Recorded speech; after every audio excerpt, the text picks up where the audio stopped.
So let's move to the present then, since you're taking us there here. So, well, for starters, you kind of, people became aware of you, as I did, when you stepped up to the mic at the school board meeting. And so, for starters, what inspired you to do this? Why did you decide to do that?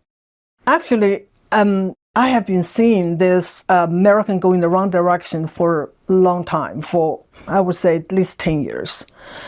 But the turning point for me was the riot, the chaos on the street. Mm-hmm. That to me is like this is absolutely cultural revolution. There's no doubt whatsoever this is cultural revolution. So to me, that was the turning point. After that, I said, I have to do something. I can't just stay home, be mad, and talk to a few friends who share my values and just complain. I need to do something. So I joined local conservative groups. I was never, ever involved politically. I never registered as a Republican or anything. It's not, most Chinese are like me. We just stay quiet, and we, very few get involved politically. It's typical, I'm just typical. Mm-hmm. But I feel like now I need to step up. I need to do something. And so as soon as I joined that club, and it's a very active club, it's called Loudoun County Republican Women's Club. I get emails and then call for action. One of them is go to speak to the school board. I said, well, I don't have children in school board anymore. It doesn't matter because you're a taxpayer. Go and talk to them. That's what I did. And I'm going to backtrack just a tiny bit because you came to America, I think you were 26, 27 mm-hmm. At that point. How did you end up here exactly? And what did you find here, I guess? Oh, yeah.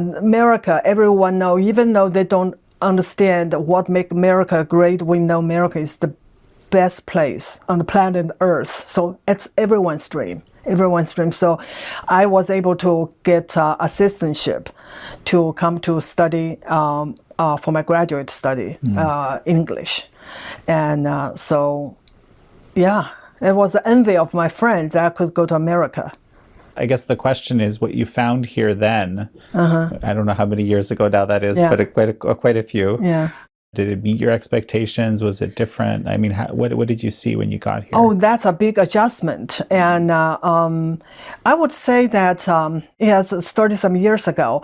I would just say that one of the things I remember vividly is that I was taking an English class and I have to choose a book to write a report. So I said, you know what, I'm going to choose a book that really not well known. I think it's by Daniel Defoe.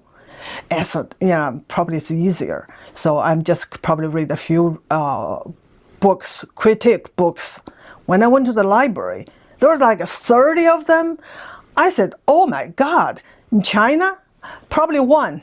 Oh no, because I just realized this is, in a way, it's like a diversity of thoughts.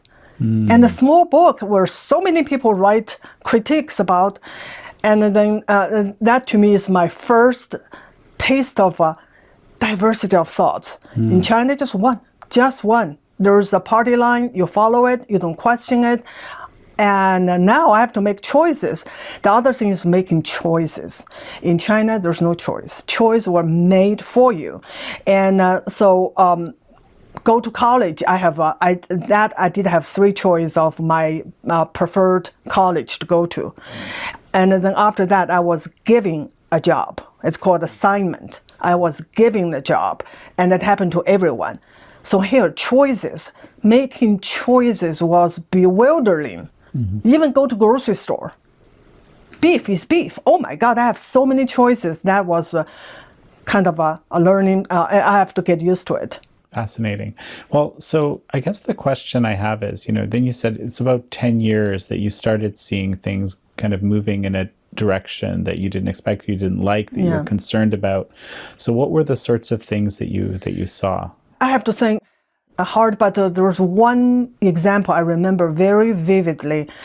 It was Trent Lott. It was really back in early 1990s, I think. Trent Lott, the Republican senator, that he was canceled because he said something that they consider racist.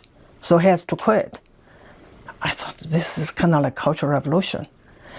And then I did not give much thought to it. But that was, I can remember as my first example that I thought that I could relate directly to Cultural Revolution. Fascinating. Okay. That was way back. Well, yeah. So let's kind of explore this a little bit, because it's, you know, it's for a lot of people, right? They heard you speak.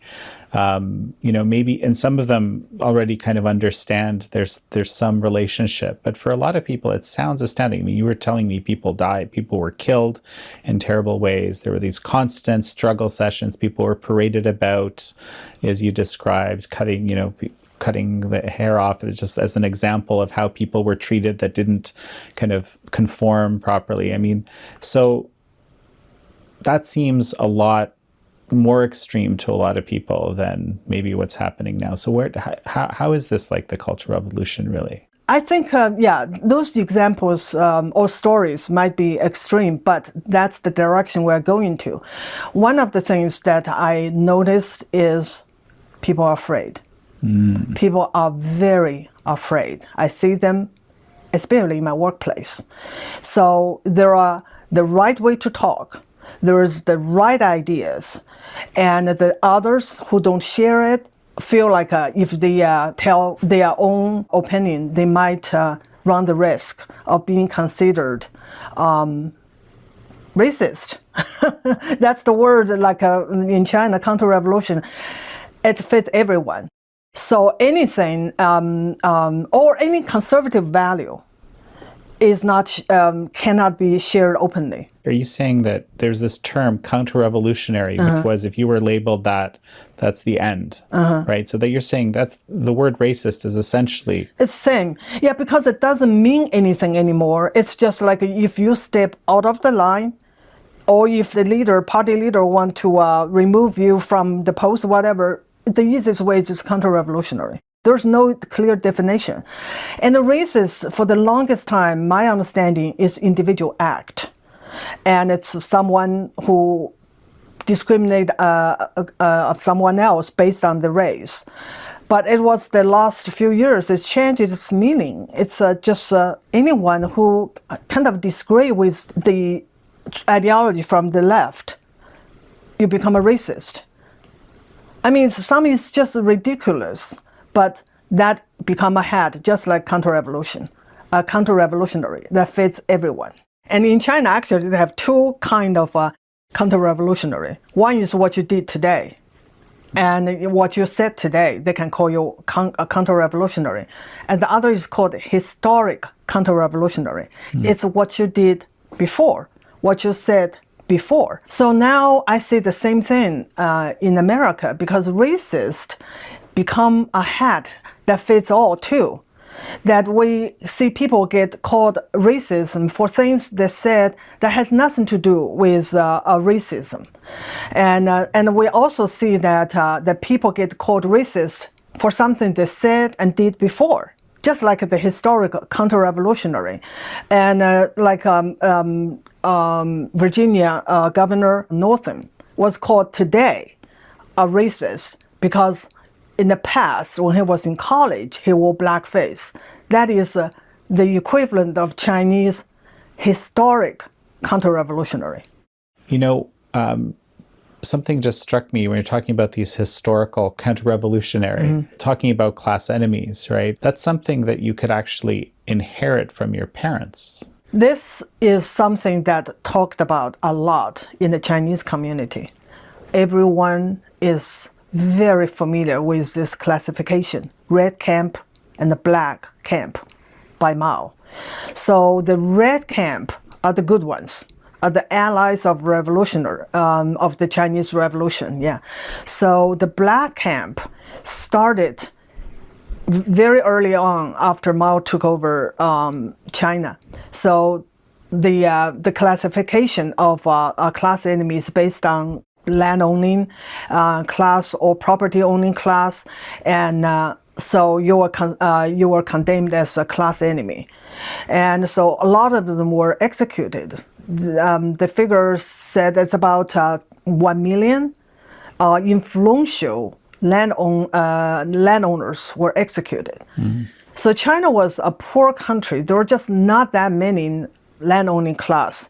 So in order to continue this class conflict, Mao has to make new enemies. So one of the things he did is make this hereditary. So if you were born to parents who used to own land, not anymore because nobody owned anything after that, you were considered class enemy at birth. And you carry that label with you and you pass down to your children. So any official paper that you have to fill in, and I remember myself, there was always one question: what's your class origin? And then he expanded it because it's still not enough. So later he included counter-revolutionary, rightist, bad influencer, traitors, spies. There was like 9. The last one he added was intellectuals. So they're all class enemy. And you pass that label to your children and the children's children. And what happened to you when you have that label? You were deprived of many basic rights. One of them, you could not go to college. You could not get promotion to important posts. So you are second-class enemy. And does that remind us of CRT? Yeah. So you're born guilty. You are born white, then you are oppressor. And if you are born black, you are oppressed. And for being oppressed people, you have no hope in this oppressive society. And your fate is sealed. You will always be the victim. Exactly same thing. Well, so how? How is it the same thing? How it is because that's the most effective way to divide people. And that's from the Marxist playbook. To divide, and the classic Marxism is divide by class.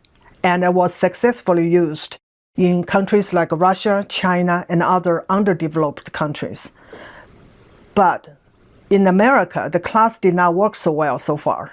So they have to come up with something different. And CRT is tailor-made for America. But they don't stop there. To divide people, they need more things than just race. They still need class, because Bernie Sanders still used that as a way to divide people. And called super rich, 1%, and the rest, set them against each other. And then they have gender, sexuality, and intersectionality. All these are the tools to divide, and all these are rooted in cultural Marxism. Mao used it, and then the left are using it now. So another thing that we talked about, which I thought was a very interesting conversation, I want to bring it up here, is this sort of, you were describing a situation that was described to you recently, where someone was basically accused of being in the workplace. Someone was being accused of being of what's called a microaggression, right? And it didn't matter whether they said, "Hey, I had the best intentions here," right? But that actually didn't matter in this case. So you had some very interesting thoughts to say. I do, because again, this is something I lived through in the Chinese Cultural Revolution. So now the left, you can hear it all the time, of the microaggression, micro-assault, and the micro-whatever. They have a long list of... I went to one seminar about it. And so they said, intention is not important. It's the impact. And they use the example that, you did not intend to run into another car. That's not your intention, but you run into another car and damage that car, and that is the impact. So the intention is not important. It's the impact. But to me, that is a false analogy because the intention and the impact are both subjective. It's not, the impact is not objective. It's not like we can see a ruined car there. The impact is someone who received your comment and then made a value judgment whether this is a microaggression or not. So this just reminds me of what happened in China, especially during the Cultural Revolution. The impact is determined by the party, and your intention was determined by the party. It doesn't matter what you mean. And I have a story from my friend. His father, it's happened to his father's colleague. Back in China, everything is communal. So one day in a communal washroom, this guy just casually said, "Oh, the toothpaste went up. The price went up." He was reported, and so the party determined his intention is to smear socialism, and he got 50 years of prison sentence.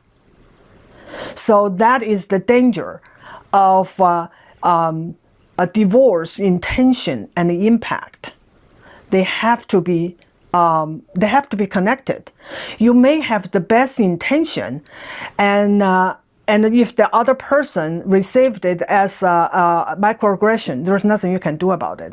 And that's what the environment the left is creating an environment that the common kind of a everyday conversation become like walking through a landmine, because you don't know whatever you say can be received as a microaggression. So then you start thinking about what are the appropriate speech I can use, and you start conforming your speech and thinking to all those. That's right. So they gave you a prescribed term. But the thing that just before you master them, I used the wrong word, master. But anyway, they come up with something new. So you never get a hang of it, and that's because they want to keep you on your on your toes. So you have to be so careful. You self-censor, and you stay fearful, and that's how they control you. By the way, the word master is canceled. Is it? It is canceled because of the slavery. So now if you go to Zillow, they call it primary bedroom.